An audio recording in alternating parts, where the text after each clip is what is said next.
బలవంతపు ప్రేమ, బలవంతపు స్నేహానికి అమెరికా, యూరప్, నాటో దేశాలు ప్రయత్నిస్తున్నాయి. బలవంతంగా విడగొట్టడానికి ప్రయత్నిస్తున్నాయి.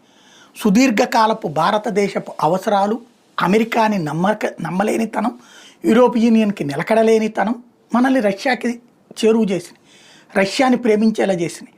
రష్యా అవసరమైనప్పుడు ఆదుకున్న తీరు మనకి ఉపయోగపడింది. అందుకే వాస్తవంగా వామపక్ష భావజాలపు రష్యా అయినా సరే, దానికి విరుద్ధమైన భావజాలం ఉన్నటువంటి భారతీయ జనతా పార్టీ అధికారంలో ఉన్న వాళ్ళతోనే కలిసి సాగినటువంటి పరిస్థితి, ఇప్పటికి కూడా కలిసి సాగుతున్న పరిస్థితి.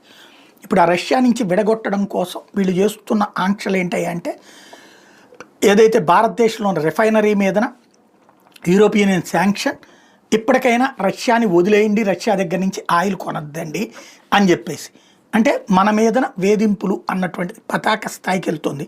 బట్ భారతదేశం అయితే నిర్మోహమాటంగా తోసిపుచ్చుతోంది.